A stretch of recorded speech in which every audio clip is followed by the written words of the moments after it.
Ya, kami lanjutkan perbincangan dengan Roy Suryo, pakar telematika. Bang Roy, kalau dalam kasus penyerangan di Tamrin dalam tanda kutip pelaku dikenai Undang-Undang ITE. Kalau dalam kasus yang sekarang ini kira-kira pasal apa saja yang bisa dikenakan kepada pembuat, penyebar video? Ya, di Undang-Undang ITE kan ada menyebarluaskan kabar bohong. Jadi artinya kan persepsi orang yang pertama kali melihat video tertembaknya ulama itu kan pasti melihat ini sebuah kekerasan atau sebuah persekusi terhadap seorang ulama. Nah, ini bisa panjang karena kemudian nanti bisa ditambah-tambahin seperti semalam tuh ada yang wah ini sekian kalinya terjadi gitu.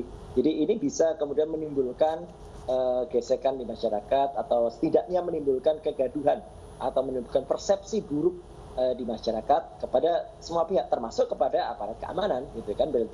Berarti kan keamanan di sekitar Malang itu menjadi tidak aman atau tidak kondusif. Jadi ini cukup, ini sudah bisa kemudian dilakukan penyelidikan sampai kepada penyidikan yang terjadi ya kalau memang ini benar-benar tidak terjadi ya, kalau ini memang benar-benar hanya rekayasa atau sebuah sinetron ya. Karena apa? Karena memang tidak boleh orang kemudian membuat kegaduhan apalagi tujuannya hanya untuk menambah follower ya atau menambah konten dia supaya konten dia tuh menjadi heboh dan kemudian dia mendapatkan keuntungan apalagi keuntungan finansial. Dan hal semacam ini Mbak, ini memang tidak hanya terjadi di Indonesia ya. Di luar negeri juga orang pada membuat konten di YouTube ini aneh-aneh gitu ya. Mohon maaf ini.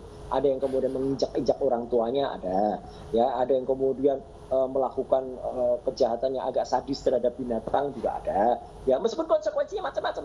Ya, misalnya mereka kemudian dibully oleh kelompok pecinta satwa, dibully oleh para pecinta orang tua dan sebagainya. Tapi tujuan mereka tercapai. Tujuan mereka videonya heboh, kemudian subscribernya menambah, keuntungan finansialnya dapat.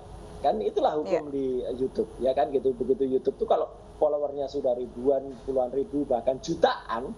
Nah, mungkin dalam bayangan mereka akan shortcut saja pengen menjadi seorang Atta Halilintar. Jadi keuntungan yang dikejar begitu ya Bang Roy ya? Iya, keuntungan dikejar dan itu yang memang tidak bagus, pendidikan yang tidak bagus dari orang-orang yang ingin mengejar keuntungan cepat untuk menjadi seorang YouTuber. Ya, Bang Roy, kalau misal kita melihat bagaimana Undang-Undang ITE ini masih dalam proses revisi, ada mungkin saran yang bisa ditambahkan untuk bisa hal-hal seperti ini tidak lagi terjadi di Undang-Undang ITE kita? Yang pertama, kalau soal revisi, saya terus terang agak pesimis ya. Revisi itu benar-benar dilakukan, karena toh akhirnya hanya muncul tentang tafsir ya gitu, tafsir bagaimana menafsirkan ITE atau bagaimana kemudian himbauan terhadap kepolisian untuk selektif memproses. Jadi apalagi Undang-Undang ITE kan sudah kesekian kalinya mau direvisi. Saya pun ikut merevisi tahun 2016 dulu ya, dan kemudian sudah di MK beberapa kali dan isinya tetap seperti itu. Yang jelas begini,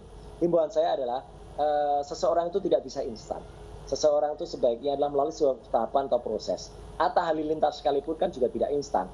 Dia juga bergerak pelan-pelan mulai dari followernya sedikit demi sedikit, kemudian lama-lama menjadi banyak dan sekarang memang yang menjadi yang terbanyak ya di Asia Tenggara. Tapi artinya kan itu tidak proses tidak instan. Kalau dikatakan apakah tidak pernah kepleset ya? Mohon maaf harus dikatakan Atta pun pernah kepleset ya gitu. Atta waktu itu ada video ketika dia bukan mengajarkan, memberi contoh sholat yang salah. Baik, tetap harus bijak dalam bermedia sosial juga menggunakan platform media sosial. Terima kasih Bang Roy Suryo sudah bergabung dan berbincang bersama kami. Mohon maaf sekali waktu kita terbatas. Selamat sore.